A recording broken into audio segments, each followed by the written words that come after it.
A racist cop pulls over an innocent black man, but it costs him dearly, triggering change across the entire city. Before we dive in, let us know. What time are you listening to this? And where are you? Drop a comment below. We'd love to hear from you. Alex Carter tapped his fingers rhythmically on the steering wheel, a gesture born from both habit and weariness. As a well-known journalist in Blue Ridge, Alex was no stranger to long, grueling workdays, and today had been no exception. The evening interview he'd conducted was as intense as it was enlightening, and he was ready to shake off the tension and enjoy a quiet night at home with his family. The town of Blue Ridge had always held a certain charm, especially in the dimming light of dusk. The last traces of sunlight bathed the rolling hills around Windy Peak in soft, golden hues, and Alex couldn't help but feel a momentary sense of calm wash over him. It was rare, amidst the city's bustle, to find moments like this, a stillness that allowed him to disconnect from the chaos of his job and just breathe. But that tranquility was shattered by the sudden, sharp flash of blue and red lights in his rearview mirror. His stomach dropped. Instinctively, he glanced at the speedometer, then checked his surroundings. He hadn't been speeding, nor had he swerved or crossed any lines. There was no immediate reason for him to be pulled over, and yet the cruiser continued to follow him, lights blazing, pressing him to stop. Alex exhaled slowly, pulling over to the shoulder, where the gravel crunched beneath his tires. The police cruiser came to a halt behind him, its lights illuminating the darkening road.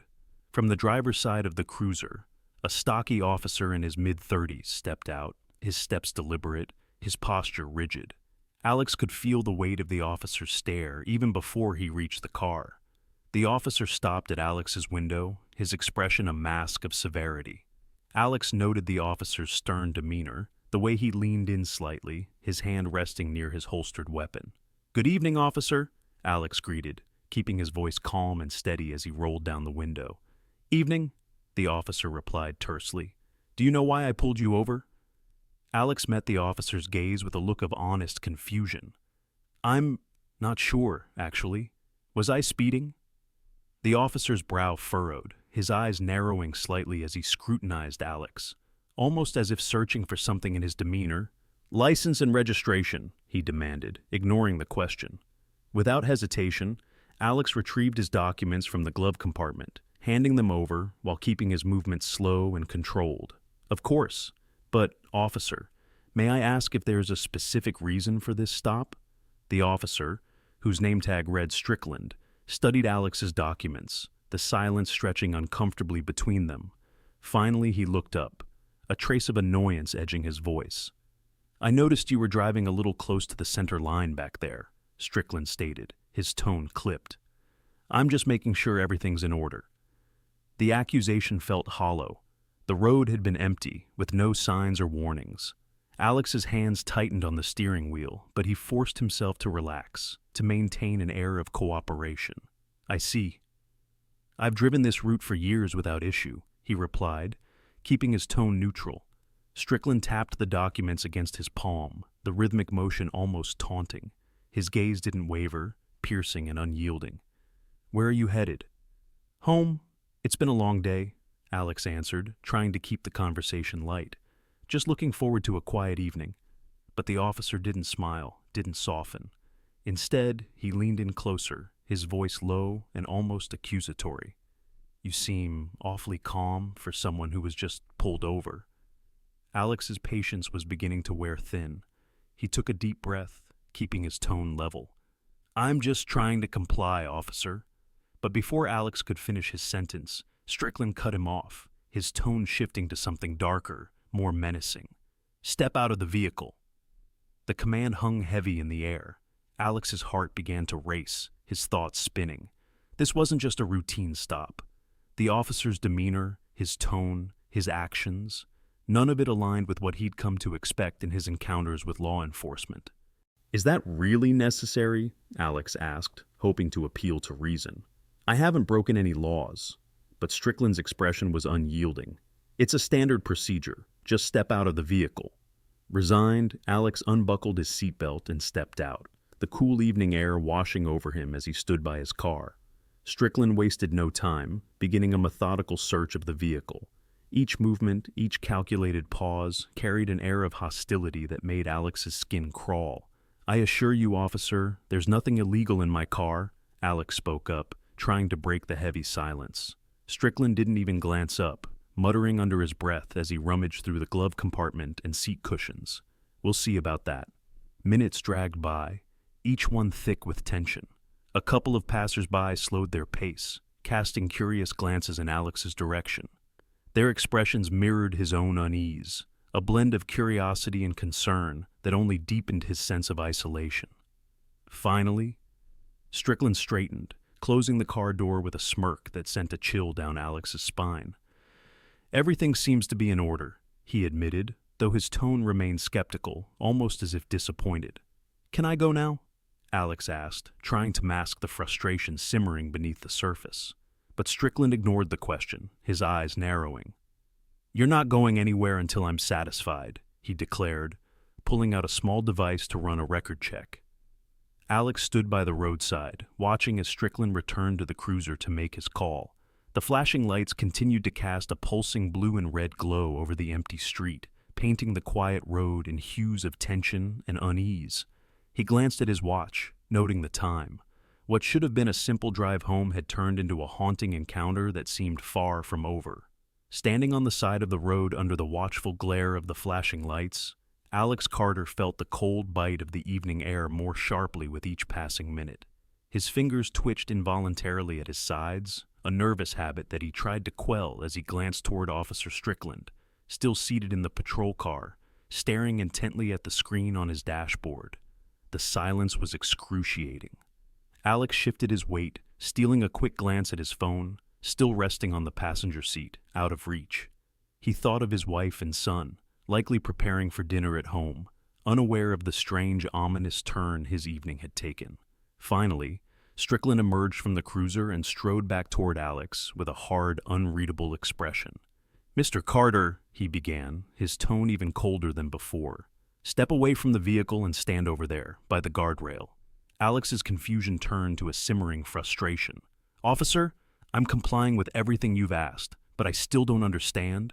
"Sir," Strickland interrupted, his voice a sharp command. "Over by the guardrail, now." The tension in Strickland's voice left no room for negotiation, and Alex, feeling his pulse quicken, walked to the edge of the shoulder, where the gravel met the faded metal railing. He cast a wary glance at the empty road around them, hoping in vain for another car to pass by and witness this surreal encounter. From the corner of his eye, Alex noticed a figure approaching. An older man walking his dog along the edge of the road, slowing down as he neared the scene. Alex felt a flicker of relief. Perhaps this passerby would see what was happening and intervene, or at least bear witness. But Strickland noticed the man too, and turned to him sharply. "Keep moving," he barked. "This is a police matter." The man hesitated, glancing from Alex to Strickland before giving a slight nod, hurrying away with his dog, casting one last worried look over his shoulder. The feeling of isolation closed in around Alex, sharper now than ever. With the passerby gone, he was once again left alone with Strickland, whose presence felt increasingly oppressive. The officer, unsatisfied with his initial search, resumed his inspection of Alex's car, moving with the same meticulous and almost vindictive thoroughness. "What exactly are you looking for, officer?" Alex asked, his voice calm but edged with growing exasperation. Strickland shot him a glance, eyes narrowed. "Standard procedure," he said curtly as he continued rifling through the car's compartments and lifting the floor mats with an unnecessary force. "Just making sure there's nothing suspicious." "Suspicious?" Alex's patience was fraying fast. "Look, I've done nothing wrong. I'm a journalist. I know my rights." Strickland's lip curled slightly, a look of disdain crossing his face. "A journalist," he repeated, the word dripping with contempt. "You think that entitles you to some kind of special treatment?" Alex felt his jaw tighten. He knew better than to take the bait, but Strickland's words cut deep. "No, officer, I'm just asking for fair treatment, that's all." Strickland didn't respond. Instead, he moved around to the trunk, signaling for Alex to unlock it. "Open it," Strickland ordered. Alex hesitated but knew he had little choice. He pressed the button on his key fob, watching as Strickland lifted the trunk lid and examined the contents. A couple of reusable grocery bags, a spare tire, and an old blanket his son had left in the car from a camping trip months ago. Nothing out of the ordinary, and certainly nothing illegal. Strickland's search was methodical, each movement laced with a simmering hostility that Alex could feel even from his position by the guardrail. He searched every corner, even unfolding the blanket and peering under the spare tire compartment. It was as if he were determined to find something incriminating, no matter how small. Finally, after what felt like an eternity, Strickland straightened, closing the trunk with a loud thud. "Nothing here," he muttered, almost to himself, a flash of irritation crossing his face. But the relief Alex felt was short-lived, as Strickland's eyes met his once again, cold and relentless. "Mr. Carter, I'm going to need you to step into my vehicle," Strickland said, his tone making it clear this was not a request. A chill ran down Alex's spine. "Into your car? Why?" "For your safety and mine," Strickland replied, his voice a forced monotone that did nothing to mask the growing tension between them. "I need to run a few more checks." Alex swallowed, the knot in his stomach tightening. "Can I at least call my wife? Let her know what's going on?" But Strickland shook his head, his expression hardening. "Phones stay off. Get in."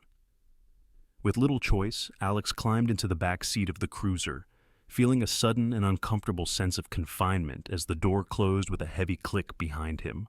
The air in the car was stifling, thick with an unsettling silence, as Strickland settled into the driver's seat and began typing into the onboard computer. The minutes dragged by, each one stretching into what felt like an eternity. Alex tried to calm his racing mind, but each second spent in the cruiser only heightened his sense of unease. He caught his reflection in the window, a man who had begun the evening with nothing more on his mind than getting home, now seated in the back of a police car with no clear explanation why. Outside, the lights continued to flash, casting fleeting red and blue patterns across the quiet road. And then, as if the universe had somehow answered his silent plea, a young man on a bike came into view. He slowed as he approached the cruiser, his eyes widening as he took in the scene before him. The man pulled out his phone, angling it toward the car, his fingers tapping rapidly on the screen. Strickland noticed the man and shot him a glare. "Keep moving," he called out. But the young man gave a quick nod and pedaled away, his phone still in hand, likely recording or live streaming the strange encounter. Alex felt a glimmer of hope, a brief flash of reassurance. Someone out there would see this, would know that something was wrong. Perhaps that young man's video would spark questions, would force Strickland to justify his actions. It was a small comfort, but in that moment, it was all Alex had. As the young man disappeared down the road, Strickland turned back to Alex, his expression unreadable. "You're staying right here until I get the results back," he said, his voice flat, devoid of empathy or explanation. Alex's mind raced. He was no stranger to tense situations, but this was different. This was personal. This wasn't just about a routine stop. It felt like something much darker, a violation of trust and authority that left him both shaken and determined. And as he sat in the cold confines of the cruiser, waiting for answers that never seemed to come, he realized one thing with chilling clarity. This was far from over. The dim, confined space of the cruiser's back seat felt more claustrophobic with each passing minute. Alex tried to keep his breathing steady, his mind racing as he processed the strange sequence of events unfolding around him. This was supposed to be a routine stop, a simple check. Yet, here he was, a journalist with nothing to hide, being treated like a criminal without cause. The quiet hum of the cruiser's engine filled the silence, as Strickland sat in the front, his eyes fixed on the screen in front of him, fingers typing with an eerie calmness.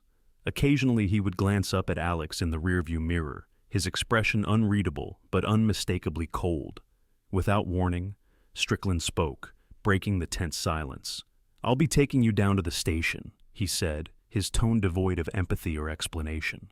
Alex's heart skipped a beat. "What? Why?" he demanded, unable to keep the frustration out of his voice. "You've already searched my car, checked my ID. What possible reason could you have to take me in?" Strickland's eyes met his in the mirror, a faint smirk tugging at the corners of his mouth. "Just procedure," he replied coolly, his words dripping with a dismissiveness that made Alex's blood boil. We'll have to run a more thorough background check, maybe see if anything suspicious turns up. Alex clenched his fists, forcing himself to breathe slowly.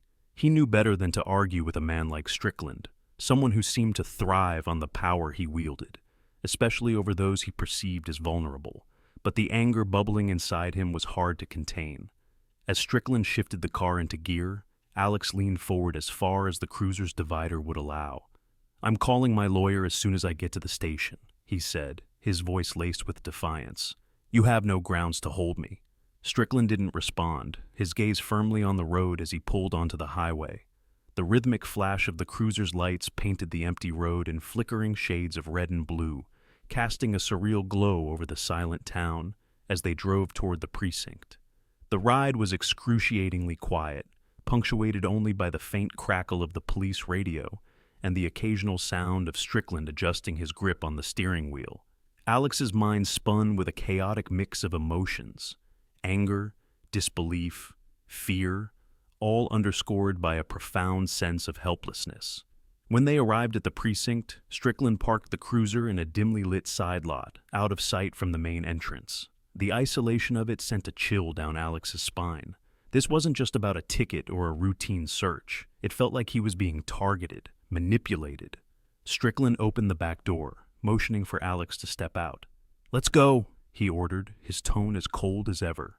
As they approached the entrance, Alex noticed a group of officers standing just inside, their gazes flickering curiously toward him as he entered, hands clenched at his sides in an attempt to appear calm. But beneath that composure, his mind was racing, every instinct telling him that something was deeply wrong. Inside, Strickland led him through a series of hallways, the fluorescent lights above casting a harsh glare that made the building feel sterile and unwelcoming. The sound of buzzing phones and muffled conversations filled the air, punctuated by the occasional clang of metal doors and the distant hum of a coffee machine. Finally, Strickland directed Alex to a small, windowless room, furnished with nothing but a metal bench and a table. "Sit tight," he instructed, his tone almost mocking as he closed the door, leaving Alex alone in the cold, impersonal space. Alex took a deep breath, willing himself to stay calm. His thoughts drifted to his family, to his son Lucas, who was likely wondering where he was by now. The thought of his wife and son, worried and waiting at home, only fueled his determination to push back against this absurd situation. The door swung open a few minutes later, and Strickland returned, a file in hand. He tossed it onto the table with a smirk. "Seems your record isn't as clean as you think," he sneered, tapping his finger on the folder, as if daring Alex to open it. Alex frowned, glancing at the file. "I've done nothing wrong. Whatever you're looking for, you won't find it here." Strickland leaned in, his gaze sharp and unrelenting. "I find that hard to believe. You journalists think you're above the law, don't you?" Before Alex could respond, there was a knock at the door. Both men turned as a young officer, a fresh-faced man named Danny, who looked barely old enough to wear the badge on his chest, entered, his expression conflicted. "Officer Strickland," he began, glancing at Alex briefly before continuing, "there's a video circulating online. It's from a bystander who saw you detain Mr. Carter. The captain wants to see you." A flicker of irritation crossed Strickland's face, but he quickly masked it, his jaw clenched. "I'll be there in a minute," he replied curtly, turning back to Alex with a look that promised their encounter was far from over. As Danny left, Alex felt a surge of hope.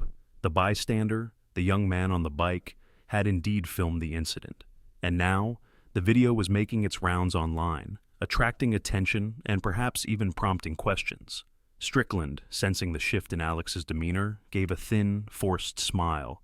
"Don't get too comfortable, Carter. This is far from over." With that, he turned on his heel, leaving Alex alone in the Stark room once more. But this time, Alex felt a glimmer of reassurance. Someone out there had seen the injustice unfolding, had captured it, and now it was spreading beyond the walls of this station. As he sat there, waiting for whatever came next, Alex allowed himself a brief moment of relief, a tiny spark of hope amidst the fear and frustration. He wasn't as alone in this fight as he had thought, and though he couldn't predict the outcome, he knew one thing with certainty: the world was watching. Alex sat alone in the small, sterile room, his mind replaying the surreal events of the night. The ticking of the clock on the wall seemed to grow louder, each second stretching interminably as he waited. He wondered about the video, the lifeline that the young man on the bike had unknowingly thrown him. If the captain had seen it, perhaps things would start to turn in his favor. Just as that thought crossed his mind, the door opened and a new figure entered the room. He was older, his graying hair neatly trimmed, his posture upright but relaxed. His uniform was impeccably pressed, his expression thoughtful but serious. The man took a brief moment to assess Alex before introducing himself. "Mr. Carter, I'm Captain William Hayes," he said, extending a hand with a courteous nod. "I understand you've had an unusual evening." Alex took the captain's hand, meeting his gaze with a mixture of hope and residual wariness. "That's one way to put it, Captain. I'm still trying to understand what's happening here myself." Hayes nodded thoughtfully, gesturing for Alex to sit. "I appreciate your patience. I've seen the video circulating online, and I want to assure you that we take these matters very seriously." He settled into the chair across from Alex, his gaze calm but piercing. "I've reviewed the reports Officer Strickland submitted, and I'll be frank, there are some inconsistencies." Alex felt a flicker of relief at the captain's words, but remained cautious. "Inconsistencies? Captain, I've been detained without any cause. My car was searched, my privacy invaded, and for what?" Hayes held up a hand, his tone measured. "I understand, Mr. Carter. Let's start from the beginning. Can you walk me through what happened from the moment you were pulled over?" Alex recounted the encounter in detail, from the initial stop to Strickland's intrusive search of his car, and the dismissive, almost contemptuous way he had been treated. Hayes listened intently, occasionally nodding or making a note on the pad before him. His questions were clear and direct, focused on understanding not just the events, but the manner in which Strickland had conducted himself. When Alex finished, Hayes sat back, silent for a moment as he reviewed his notes. "Thank you for your candor, Mr. Carter. This isn't the first report I've received about Officer Strickland's unorthodox behavior," he admitted, his expression tightening. "But I'll need to investigate further before I can act."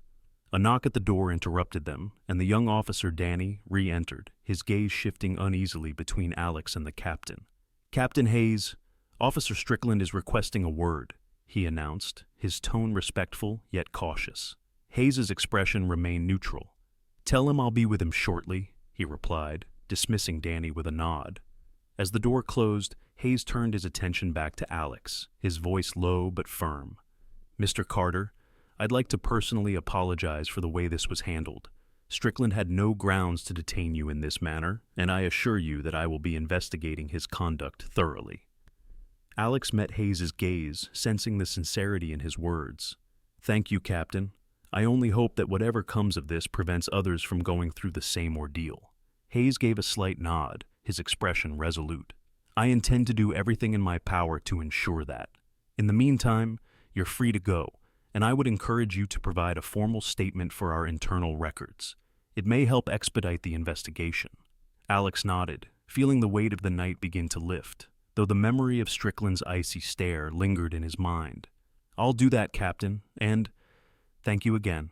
Hayes extended a hand once more, his grip firm, a hint of respect in his gaze. "I appreciate your cooperation, Mr. Carter. We'll be in touch as the investigation proceeds."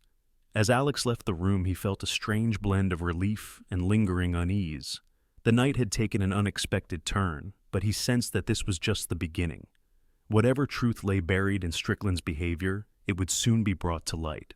As Alex left the precinct, Captain Hayes turned his attention to the task that now lay before him, getting to the bottom of Strickland's behavior. The video circulating online had cast an unwelcome spotlight on the department, and he knew that the public would demand accountability. With a sigh, Hayes rose from his chair and made his way to the briefing room, where he'd arranged a meeting with Officer Strickland. Strickland was already waiting, arms crossed over his chest, his face set in a look of defiance. Hayes studied him for a moment, taking in the officer's rigid posture and the thin line of his mouth. Whatever Strickland's motivations had been, his attitude now made it clear he wasn't planning to cooperate easily. "Officer Strickland," Hayes began, his tone calm but firm as he closed the door behind him. "We need to discuss your conduct during last night's stop." Strickland's jaw tightened. I was following procedure, Captain. Carter was acting suspiciously, and I took the necessary precautions. Hayes's eyes narrowed slightly. Necessary precautions? From what I can tell, Mr. Carter complied with every request you made. Yet you continued to search his vehicle, detained him without clear cause, and refused to let him contact his family. Can you explain why? Strickland's face hardened. People like him, they think they were above the law. Journalists especially, they push their own agendas. I was just making sure he wasn't hiding anything. Hayes felt a pang of irritation at Strickland's response, but he kept his voice steady. Officer, we're here to enforce the law, not to make judgments based on personal biases. Mr. Carter was a citizen driving home, nothing more. And if you had no reason to detain him further, you had no business bringing him in. Strickland scoffed, glancing away. With all due respect, Captain, maybe you haven't dealt with people like Carter often enough. Hayes's eyes flashed with a rare intensity. People like Carter? Explain yourself. Strickland hesitated, sensing the shift in Hayes's tone. He looked down, a hint of discomfort crossing his face. All I'm saying is that sometimes you have to be cautious. Not everyone is what they seem. Captain Hayes's patience was wearing thin. He folded his arms across his chest, fixing Strickland with a steady gaze. We don't operate on assumptions or personal vendettas here, officer. Our duty is to uphold the law impartially. I'm afraid I'll have to put you on temporary leave while we conduct a full investigation into your actions last night. Strickland's face reddened, his jaw clenched tight. You're suspending me? Over some reporter? Hayes nodded. That's correct. The video evidence circulating online paints a concerning picture, and until we have a clear understanding of what transpired, I need to ensure that the department's integrity remains intact. Strickland's face twisted with anger, but he forced himself to stay silent, his fists clenched at his sides. He gave Hayes a curt nod before storming out of the room, slamming the door behind him. As Hayes watched him leave, a feeling of unease settled over him. Strickland's defensiveness, his dismissive attitude, these were signs of a man who believed himself untouchable. It was troubling, to say the least. Just then, Officer Danny entered, his expression tense. He'd heard snippets of the conversation from outside the room, and a look of uncertainty clouded his face. Captain, Danny began, his voice tentative. Is Strickland really being suspended? Hayes turned to the young officer, noting the apprehension in his gaze. Yes, Danny. We're conducting an investigation into his conduct. Why do you ask? Danny hesitated, glancing down at his hands. I've seen him act that way before, sir. Toward other civilians. Especially if if he thinks they don't fit his idea of who belongs in certain places. Hayes's gaze softened slightly, recognizing the young officer's discomfort. Thank you for bringing that to my attention, Danny. If you're aware of any specific incidents, I'd appreciate it if you could provide a statement. This investigation needs transparency, and your perspective would be valuable. Danny looked visibly relieved, nodding with a determined glint in his eye. I will, Captain. I joined this force to make a difference, and I don't want to look the other way when something feels wrong. Hayes placed a reassuring hand on Danny's shoulder. That's the right attitude, officer. Remember, this department relies on people like you to keep us accountable. Speak up when you see something unjust. Danny nodded, his resolve strengthening. Thank you, sir. I'll do what's right. As Danny left the room, Hayes felt a glimmer of hope. There were officers within the department, like Danny, who still held a commitment to integrity and justice.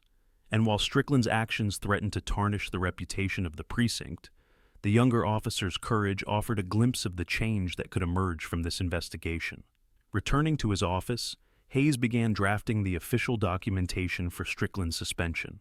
He knew this was only the beginning. A thorough investigation would require time, resources, and the willingness of the department to face its own flaws. But he was determined to see it through, to ensure that the values of the Blue Ridge precinct were upheld, even if it meant challenging the status quo. In the days to come, Hayes would rely on testimonies like Danny's, as well as any further evidence that might come to light. He knew the public's trust was on the line, and that the integrity of the department depended on a transparent and unbiased inquiry. The first steps had been taken, but the road ahead promised to be a difficult one. Yet Hayes felt a renewed sense of purpose as he continued his work, fueled by the conviction that justice, no matter how elusive, was worth pursuing. The morning sunlight streamed through the blinds in Alex's home office as he sat at his desk, staring at a blank document on his laptop. The events of the previous night replayed in his mind, each detail vivid and raw. He knew he couldn't let this go. As a journalist, he had always believed in the power of storytelling to expose injustice, and now, more than ever, he felt compelled to share his own story. He took a deep breath, fingers poised over the keyboard, then began typing. Words flowed freely as he recounted each moment of his ordeal: the initial stop, the invasive search, the demeaning interrogation, and the helplessness he felt as Officer Strickland exercised his authority without cause. He wrote with unfiltered honesty, his anger and frustration pouring into each line. The article, titled "When Law Becomes Power: My Experience with a Rogue Officer," quickly took shape. He described not just his own experience, but also raised questions about accountability within the police force, urging readers to consider the impact of unchecked authority on the everyday lives of citizens. As he typed, he was careful to avoid sensationalism. He knew that sensationalism wasn't needed to tell this story. The truth alone was powerful enough. Instead, he focused on his personal experience, letting the facts speak for themselves, and including a call for transparency and reform within the Blue Ridge Police Department. Once finished, Alex reviewed the article, his mind lingering on the potential consequences. He knew this piece would stir controversy, but he also knew that remaining silent was no longer an option. Satisfied, he uploaded the article to the news website where he worked and hit publish. Within minutes, notifications began to light up his phone. Colleagues and friends texted him, offering their support and sharing the article on social media. Soon the piece gained traction, with comments pouring in from readers across Blue Ridge. Some shared their own experiences of similar encounters with law enforcement, while others expressed shock and outrage on Alex's behalf. Meanwhile, at the precinct, Captain Hayes was preparing to start the internal investigation. Statements were already being collected from other officers, and Hayes had scheduled a meeting with Alex later in the week to hear his formal account in person. The department was under close scrutiny, and Hayes knew that handling this matter transparently was the only way to preserve public trust. The article reached him through a forwarded link from a colleague. As he read through it, Hayes felt a pang of both respect and urgency. Alex's account was compelling, damning, and written with a restraint that made it even more powerful. Hayes knew that this piece would add fuel to the public's demand for action. At the same time, Officer Danny, who had begun questioning Strickland's behavior, found himself drawn to Alex's story. Reading the article, he felt a growing sense of solidarity with the people who had commented about their own experiences. He was reminded why he had joined the force in the first place: to protect, to serve, and to uphold justice, not to look the other way when things went wrong. He was scheduled to give his statement that afternoon, and he felt a renewed commitment to telling the truth about what he had witnessed. By late afternoon, Alex's article had been shared hundreds of times. A local radio station picked it up, discussing the issue on a live broadcast, and calls flooded in from listeners who wanted to share their thoughts on the state of local policing. Community leaders and activists reached out to Alex, inviting him to speak at upcoming forums addressing police accountability. The momentum surprised even Alex. He had hoped to draw attention to his story, but the overwhelming response from the community made him realize just how deep the concerns about law enforcement ran in Blue Ridge. His article had tapped into a well of frustration that had been simmering beneath the surface for a long time. That evening, Alex received a call from Captain Hayes. "Mr. Carter," Hayes began, his tone respectful but serious, "I read your article. I want to commend you for the way you handled this. It couldn't have been easy to write." "Thank you, Captain," Alex replied, a mix of relief and apprehension in his voice. "I just wanted people to understand what happened. This isn't about any personal vendetta. It's about making sure this doesn't happen to anyone else." "I understand," Hayes replied.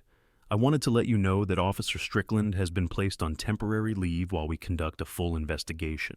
I'd also like to invite you to come down to the precinct later this week to give an official statement.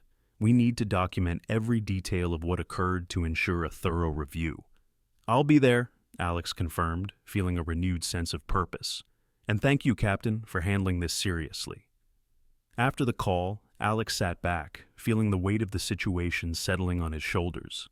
The public response had shown him that his story mattered, not just for him, but for everyone in the community who had ever felt powerless against a system that was supposed to protect them. As he spent the evening with his family, Alex felt a subtle shift in himself, a determination that had taken root and begun to grow. He knew this journey would be challenging and possibly divisive, but he was prepared for it.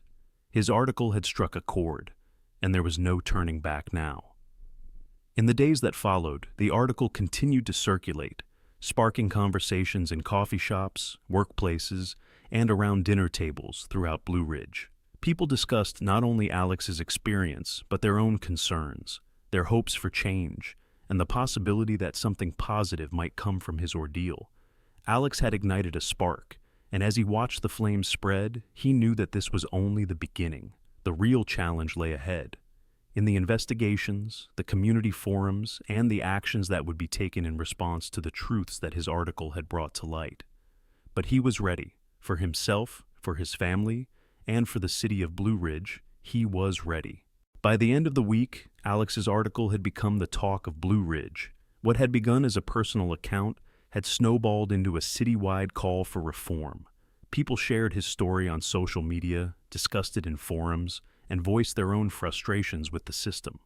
The Blue Ridge Police Department, once seen as a pillar of the community, now found itself under intense scrutiny. Calls poured into the newspaper office where Alex worked, some from residents who wanted to share their own stories, others from reporters hoping to cover the growing story. Each call served as a reminder to Alex that his experience wasn't an isolated incident. It was part of a much larger issue that had been festering beneath the surface. As Alex sat at his desk, scrolling through emails from readers, he received a message from Reverend Lewis Johnson, a well-known community leader and activist. The subject line read, "An invitation to speak." The message was brief but powerful. Reverend Johnson was organizing a town hall meeting to address community concerns surrounding law enforcement practices, and he wanted Alex to be a guest speaker. Alex knew the Reverend by reputation. He was respected in Blue Ridge for his advocacy work, particularly on issues of social justice. Alex took a moment to think, his gaze drifting to the framed photo of his family on his desk. This was an opportunity to take his story beyond the page and speak directly to the community, to see firsthand how his words had impacted others.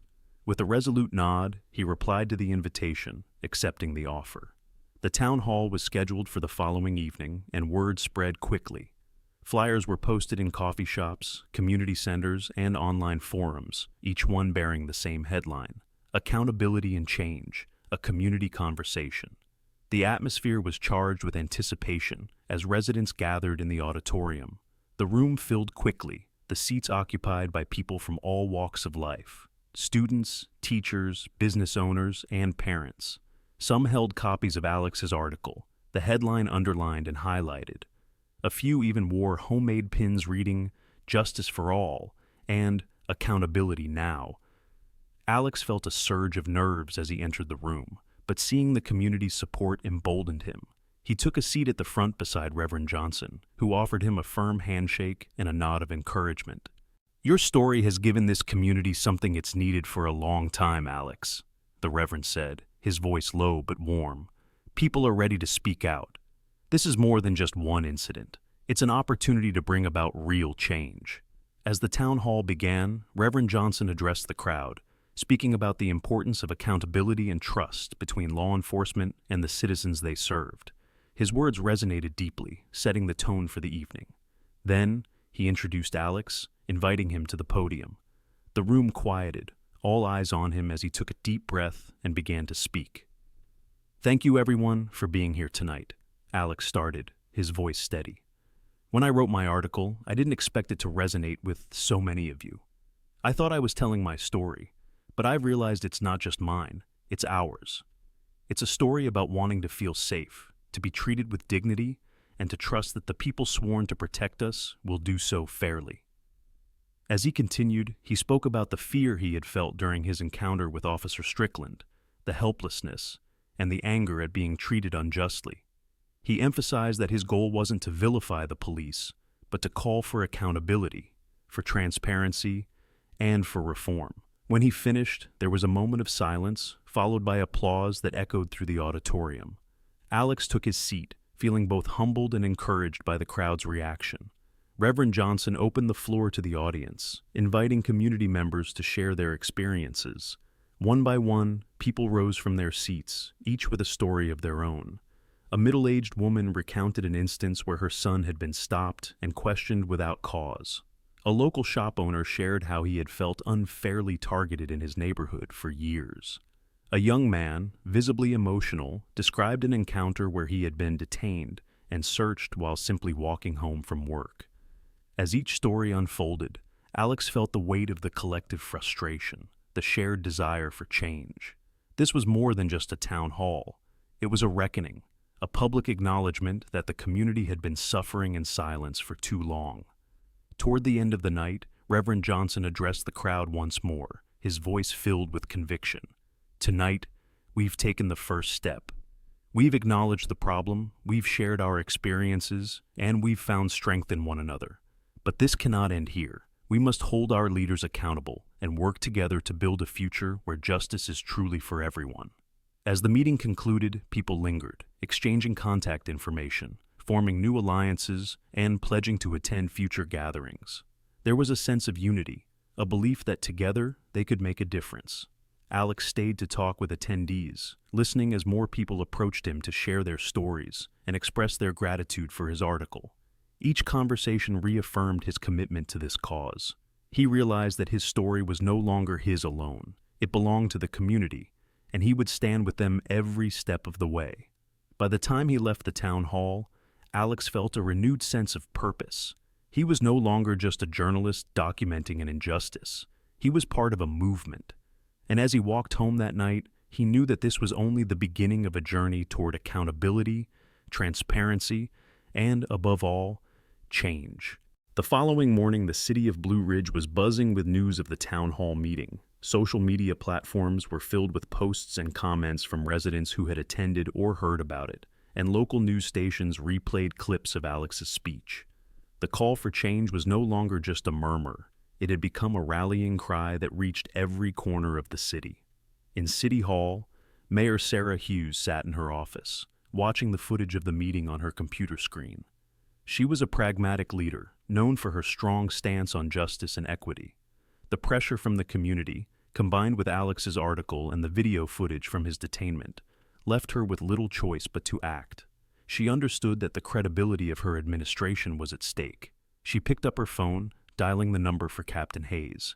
"Captain Hayes," he answered, his voice steady but guarded. "Captain, it's Mayor Hughes," she replied, her tone firm yet professional. "I'm sure you're aware of the events that took place last night." "Yes, ma'am," Hayes replied. "I attended the town hall in person. The response from the community has been significant." Mayor Hughes paused, choosing her words carefully. "The people of Blue Ridge are demanding answers, and frankly, so am I. I'm calling to inform you that I'm opening an official investigation into the practices of your department, particularly regarding Officer Strickland's conduct. We need to address these concerns transparently if we are to maintain the public's trust." Hayes nodded, though he knew she couldn't see him. "I understand, Mayor. Officer Strickland is currently on suspension, and we're conducting our own internal review as well." "That's good to hear," Mayor Hughes said, her tone softening slightly. "But an internal review won't be enough to satisfy the community or ensure real accountability. I'll be appointing a civilian oversight committee to assist with this investigation. They'll have access to relevant files, and they'll be conducting interviews with officers and civilians alike." Hayes's grip tightened on the phone, but he remained composed. He had anticipated that public pressure might lead to something like this, yet hearing it confirmed sent a ripple of tension through him. "Understood, Mayor," he replied. "We'll cooperate fully with the committee." "Thank you, Captain," she said. "I know this isn't easy, but it's necessary. I'll be holding a press conference later today to inform the public. Transparency is our priority moving forward." After hanging up, Mayor Hughes sat back in her chair, her mind racing. She knew that by initiating this investigation, she was taking a political risk. There were those in law enforcement who would see this as a betrayal, and others in her administration who might balk at the potential backlash. But she had made a promise to the people of Blue Ridge, and she intended to keep it. Later that day, Mayor Hughes stood at a podium outside City Hall, addressing a crowd of reporters, community members, and city officials. Cameras flashed, and microphones were held high as she began her announcement. "Good afternoon," she started, her voice steady. "Last night, our community came together to address serious concerns about law enforcement practices here in Blue Ridge. As your mayor, I am committed to ensuring that our city remains a place where all citizens feel safe and respected by those sworn to protect them."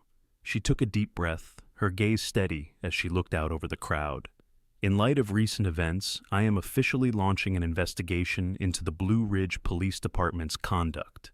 I will be appointing a civilian oversight committee, which will work alongside the department to review practices and procedures, as well as to provide recommendations for reform. Transparency and accountability are essential to maintaining trust, and we owe it to our community to take these concerns seriously." Reporters called out questions, eager to dig deeper, but Mayor Hughes held up a hand. "I understand there are many questions, and I will be as transparent as possible throughout this process. However, I ask for patience as we conduct a thorough investigation. We will continue to update the community on our progress." As the press conference concluded, news of the investigation spread quickly. Blue Ridge residents took to social media, expressing both relief and hope. Mayor Hughes's decision to involve a civilian committee was seen as a positive step, and community leaders praised her for taking a bold stand in favor of justice. Back at the precinct, the atmosphere was tense. Officers gathered in small groups, discussing the mayor's announcement with mixed reactions. Some were supportive, recognizing the need for change, while others felt defensive, viewing the investigation as an attack on the department. Captain Hayes gathered his team for a meeting, addressing the situation head-on. "Everyone, I know tensions are high right now," he began, scanning the room. "This investigation isn't a judgment on each of you individually. It's a necessary step to address the concerns of our community and ensure that we're upholding the values we stand for. Cooperation with the Oversight Committee is mandatory, and I expect each of you to act with professionalism." His gaze landed on Officer Danny, who was seated at the back of the room, watching intently. Hayes gave him a slight nod, acknowledging the courage it took to come forward with his concerns about Strickland's behavior. Danny returned the nod, his expression resolute. The meeting ended, and as the officers filed out, Danny approached Hayes. "Captain, I just wanted to say, thank you for handling this the way you are," Danny said, his voice earnest. "I know this isn't easy for anyone, but it means a lot to those of us who believe in what the badge stands for." Hayes placed a hand on Danny's shoulder. "Thank you, Danny. It's officers like you who remind me why I chose this line of work. We're going to get through this, but we have to do it the right way." Meanwhile, Alex watched the press conference from his living room, a mix of hope and apprehension swirling in his chest. He felt a sense of validation hearing Mayor Hughes address the city's concerns, yet he knew the road to real change would be a long one. The investigation was just the beginning, but it was a step in the right direction. As he turned off the television, his phone buzzed with a message from Reverend Johnson, who had been instrumental in organizing the town hall. "Progress," the message read, followed by a thumbs-up emoji. Alex couldn't help but smile. The movement he had inadvertently sparked was growing, reaching into the highest levels of city government. And as he looked out the window at the city he called home, he felt a renewed sense of purpose. Blue Ridge was changing, and he would be there every step of the way to witness it. Alex sat at the kitchen table, sipping his coffee as he glanced over the morning's newspaper. The front page was dominated by headlines about the ongoing investigation into the Blue Ridge Police Department, a direct response to his article and the town hall meeting. He felt a deep sense of pride, yet there was a gnawing anxiety that he couldn't shake, a worry that had been growing ever since the article went viral. His wife, Emily, sat across from him, her face a mixture of support and concern. She had been Alex's rock through this ordeal, but he could see the strain on her face. The constant attention, the conversations, the community events. It was all starting to weigh on her, and on their son, Lucas. "How are you holding up?" she asked, reaching across the table to place her hand over his. Alex managed a small smile. "I'm okay. It's just overwhelming sometimes." I knew this would be big, but I didn't realize how far it would go. Emily nodded, her eyes softening. I'm proud of you, Alex. But we need to talk about Lucas. He came home yesterday looking upset. Alex's face fell. What happened? Emily hesitated, her gaze dropping to her hands. Some of the kids at school have been giving him a hard time. They heard about the article and, well, you know how kids are. They're calling him names, saying his dad's causing trouble. A pang of guilt twisted in Alex's chest. He had been so focused on the bigger picture, on fighting for justice, that he hadn't fully considered how it might affect his family, especially Lucas. I'll talk to him, he said softly.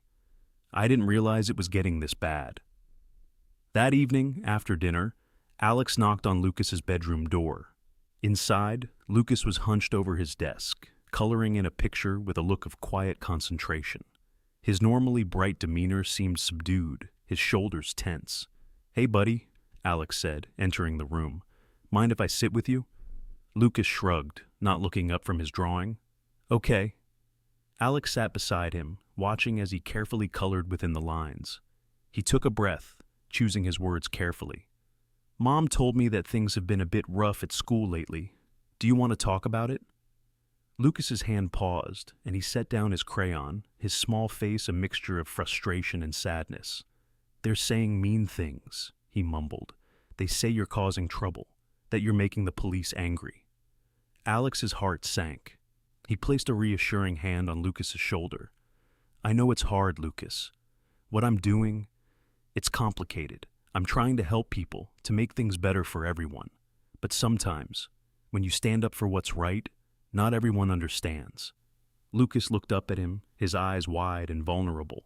But are the police mad at you? Alex smiled gently, trying to ease his son's fears. Not all of them, buddy. Most of the police are good people. They're just like us. They want to make sure everyone is safe. But sometimes, we have to speak up when things go wrong, even if it's hard, and that's what I'm doing. Lucas nodded slowly, processing his father's words. Are you scared, Dad? Alex considered the question, realizing he couldn't hide the truth from his son. A little, he admitted, but I'm more proud than I am scared. I'm proud to stand up for what's right, and I'm proud to have a family that supports me. And I'm proud of you, too. I know this isn't easy. Lucas managed a small smile. I'm proud of you, too, Dad. Alex felt a swell of emotion, reaching out to hug his son. Thanks, buddy. That means a lot to me. The two sat together in comfortable silence, the weight of the moment settling around them. Alex knew that this fight for justice had come at a personal cost, but he was determined to see it through, not just for himself, but for his family and the community that needed change. In the days that followed, Alex noticed subtle changes in Lucas. Though he still faced some teasing at school, he seemed more resilient, more confident in his father's mission. And while Alex continued to deal with the challenges of the investigation and the public response, he found strength in the support of his family, a reminder of why he had started this journey in the first place. Yet, beneath the surface, Alex couldn't ignore the creeping feeling that things might get worse before they got better. The stakes were high, and he knew that the scrutiny on his family and on himself was only beginning. The evening of the hearing had arrived, and the courthouse in Blue Ridge was filled to capacity. People crowded into the large room, a mix of concerned citizens, reporters, and local activists, each of them eager to witness the proceedings firsthand. The tension in the air was palpable, a heavy weight of anticipation and expectation. At the front of the room sat a long table where Mayor Sarah Hughes, Captain Hayes, and several city council members were seated, their expressions serious and focused. Across from them was another table reserved for Alex, Officer Strickland, and a few other key figures. Cameras were set up along the edges of the room, broadcasting the hearing live to those who couldn't be there in person. Alex sat quietly, his hands clasped in front of him, feeling the weight of the crowd's eyes on him. To his left, Officer Strickland sat with a look of defiance, his jaw clenched and his eyes scanning the room with a hardened gaze. Captain Hayes, seated beside Mayor Hughes, caught Alex's eye briefly, offering him a steady nod of support. The mayor cleared her throat, bringing the room to silence. Thank you all for being here tonight. We are here to address the community's concerns regarding police conduct, specifically the actions of Officer Strickland during the recent incident involving Mr. Carter. Our goal tonight is transparency and accountability.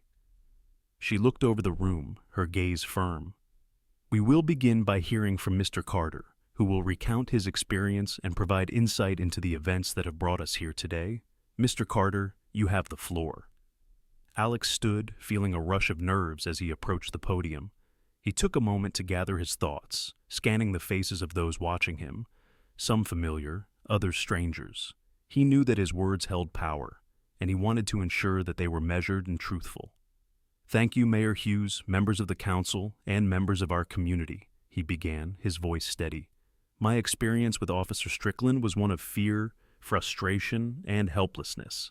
I was pulled over without cause, detained without explanation, and treated as though my rights and dignity were secondary to one officer's personal biases. He paused, allowing his words to sink in. I am not here to paint all officers in a negative light. I respect those who serve our community with honor. But when one officer abuses their power, it casts a shadow over the entire department. It makes people like me, like all of us, question whether we are truly safe. The room was silent, each person hanging on his every word. Alex continued, This experience opened my eyes to the need for accountability in our police force, not just for myself, but for every citizen who has faced similar treatment. I urge this council and our community to take action to ensure that no one else has to go through what I did. He stepped back from the podium, feeling a surge of relief as he returned to his seat. The crowd murmured in agreement, and he noticed several people nodding in support. Mayor Hughes turned to Officer Strickland, her gaze sharp. Officer Strickland, do you have a statement in response to Mr. Carter's account? Strickland rose, his face tight with a barely concealed anger. With all due respect, Mayor, I was doing my job. Mr. Carter was driving erratically, and I had every right to pull him over. This has been blown out of proportion by the media and by Mr. Carter's position as a journalist. If he weren't a reporter, we wouldn't be sitting here right now. A few gasps echoed through the room, and Alex felt his anger flare. Strickland's words only reinforced the underlying issue, a lack of accountability and an unwillingness to admit wrongdoing. Captain Hayes leaned forward, addressing Strickland. Officer, the issue isn't Mr. Carter's profession. The issue is your conduct, and whether it aligns with the standards we hold as a department. Your refusal to answer Mr. Carter's questions, your denial of his request to contact his family, and the invasive search of his vehicle all raise serious concerns.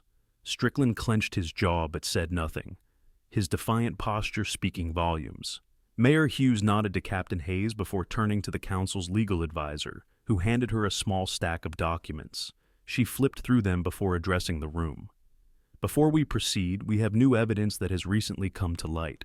Our internal investigation revealed a recording from Officer Strickland's body camera during the encounter with Mr. Carter. This recording includes audio that may help clarify the context of this incident. The legal advisor pressed play, and the room filled with the faint crackle of the recording. At first, the audio was difficult to make out, but as it continued, Strickland's voice came through clearly. His tone was cold, dismissive, laced with contempt as he spoke to Alex. The words were harsh, the phrases accusatory, painting Alex as a troublemaker, and making several comments that hinted at a personal vendetta. Gasps and murmurs rippled through the crowd as the recording played. Strickland's contempt was evident in his words, his tone betraying a bias that left little room for doubt. When the recording ended, the room fell into a stunned silence. Mayor Hughes looked up, her expression grave. Officer Strickland, do you have an explanation for the tone and language used in this recording? Strickland shifted uncomfortably, visibly shaken. I was frustrated. It was a long day, and long day or not, this conduct is unacceptable. The mayor interrupted, her tone sharp. Your role as an officer requires professionalism and impartiality at all times. This recording alone demonstrates a clear lack of judgment. Alex felt a sense of vindication wash over him. The recording had exposed Strickland's behavior for what it was, an abuse of power driven by personal biases. And now, the whole community could see it. Mayor Hughes took a deep breath, turning to Captain Hayes. Captain, I believe it's evident that a more thorough investigation is warranted. Officer Strickland will remain on leave pending further review, and we will proceed with the Oversight Committee's recommendations. Captain Hayes nodded, his expression serious. Understood, Mayor. We will continue to cooperate fully with the committee. As the hearing concluded, the community members and reporters left the room, their conversations filled with a renewed sense of urgency. Alex felt a mixture of relief and exhaustion, knowing that, while justice hadn't been fully served yet, they had taken a significant step toward it. As he left the courthouse, several people approached him, shaking his hand and offering words of support. Reverend Johnson, who had attended the hearing, gave Alex an encouraging nod. "We're moving forward, Alex," he said, his voice filled with conviction. "This is just the beginning, but we're finally being heard." Alex nodded, feeling a weight lift from his shoulders. The journey was far from over, but tonight they had made progress. A small victory in a fight for accountability, justice, and change. The fallout from the public hearing rippled through Blue Ridge with intensity and speed. The recording of Officer Strickland's behavior, along with his defiant stance, had made headlines across the city. By the following day, citizens from all backgrounds were discussing the case, demanding that the police department take immediate and meaningful action. At City Hall, Mayor Hughes and the Oversight Committee met in a closed session to discuss the next steps. The committee, composed of local leaders, community advocates, and legal advisors, was tasked with assessing the police department's policies and recommending changes that would prevent further incidents of abuse and misconduct. The outcome of their discussion was clear. Strickland's actions were a blatant violation of department standards. By the end of the day, Mayor Hughes publicly announced that Strickland would be permanently removed from duty and that the department would begin a comprehensive reform to address concerns about accountability and conduct. The announcement was met with a mixture of relief and optimism within the community. While there were still many challenges ahead, the decision signaled a willingness to address the systemic issues that had gone unchecked for too long. For Alex, it was a powerful reminder of the importance of his fight and the impact his story had had on his city. Several days later, Alex was invited to City Hall to join a newly formed advisory panel, a group of civilians who would work closely with the Oversight Committee to help shape the upcoming reforms. The invitation felt both an honor and a responsibility. As he walked into the meeting room, he was greeted by familiar faces. Community members who had spoken at the town hall, leaders who had supported his cause, and Reverend Johnson, who had been one of his strongest allies. Mayor Hughes called the meeting to order, her expression one of determination. "Thank you all for being here today," she began. "We are here to build a future that ensures our police department serves and protects every member of our community with fairness and respect. To achieve this, we must take a hard look at our practices and create meaningful changes that reflect our shared values." She turned to Captain Hayes, who had been given the task of implementing the recommended reforms within the department. Hayes cleared his throat, addressing the room with a steady voice. "We have a long road ahead," he admitted, "but I want you all to know that I am fully committed to this process. The first step we're taking is establishing new guidelines for officer accountability. This includes regular performance reviews, body camera usage policies, and enhanced training programs focused on bias awareness and community engagement." As Hayes spoke, Alex felt a glimmer of hope. The changes were concrete and actionable, a testament to the power of the community's voice and their collective demand for justice. The panel discussed each point in detail, with input from the Oversight Committee, local activists, and community leaders. They examined gaps in current procedures, identified areas that needed improvement, and set clear benchmarks for progress. At one point, Reverend Johnson addressed the group, his voice calm but resolute. "We've seen what happens when there's a disconnect between law enforcement and the people they serve. If we want lasting change, we need more than new policies. We need a commitment from every officer, from the top down, to build trust and transparency." Hayes nodded, acknowledging the Reverend's words. "You're absolutely right, Reverend. Rebuilding trust won't happen overnight, but I believe that through continuous engagement and open dialogue, we can get there." As the meeting continued, Alex felt a sense of unity in the room, a shared commitment to creating a safer and fairer city. For the first time in weeks, he felt the burden of his experience lifting, replaced by a sense of purpose and belonging. He was no longer a lone voice in a fight for justice. He was part of a movement, a coalition dedicated to reform and progress. When the meeting concluded, Mayor Hughes approached Alex, extending her hand. "Thank you for your courage, Alex. Your story has sparked a conversation that was long overdue, and it's made a real difference." Alex shook her hand, humbled.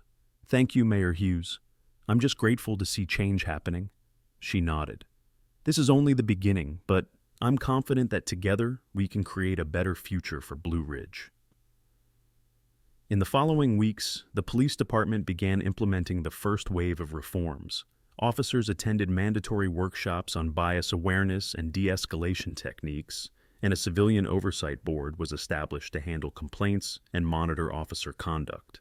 Community liaisons were assigned to facilitate open dialogues between the police and the neighborhoods they served, fostering a culture of transparency and collaboration. Meanwhile, Alex continued his role on the advisory panel, attending meetings and providing input on policy changes. He wrote follow-up articles documenting the progress, highlighting the commitment of the community, the oversight committee, and city officials to building a fairer and more accountable police force. His words resonated with readers, and as the reforms took shape, the community's trust in local law enforcement began to slowly rebuild. For Lucas, the change was palpable as well. His classmates, who had once teased him, now treated him with newfound respect, understanding the importance of his father's work and the positive impact it was having on their city. Emily, too, felt a renewed sense of pride in Alex, seeing him become a leader and an advocate for their community. The reforms were far from complete, and Alex knew that setbacks were inevitable. But each small victory, each step toward accountability, transparency, and justice, fueled his commitment to the cause. One evening, as he walked through downtown Blue Ridge, he passed by a group of officers on patrol. One of them recognized him and nodded respectfully, a gesture that spoke volumes. For the first time since his ordeal began, Alex felt a sense of closure, a peace that came from knowing his fight had not been in vain. The city of Blue Ridge was changing, and though the road to reform was long, Alex knew they were heading in the right direction. And as he looked out over the city lights, he felt hopeful for the future. A future shaped by courage, resilience, and a shared belief in justice for all. In the weeks and months that followed, Alex continued his work, using his platform to amplify the voices of those who needed to be heard. He knew there would always be challenges, always be new battles to fight, but he faced them with a renewed sense of purpose and strength. For Alex, this was more than a victory. It was a testament to the power of community, the importance of courage, and the belief that, together, they could build a better world. Thank you for joining me for this story. I invite you to share your thoughts in the comments below. If you enjoyed the video, please consider subscribing to the channel to stay updated on the heartfelt stories I'm passionate about sharing. Your support means the world to me and motivates me to keep creating. I'm truly grateful to have you on this journey with me.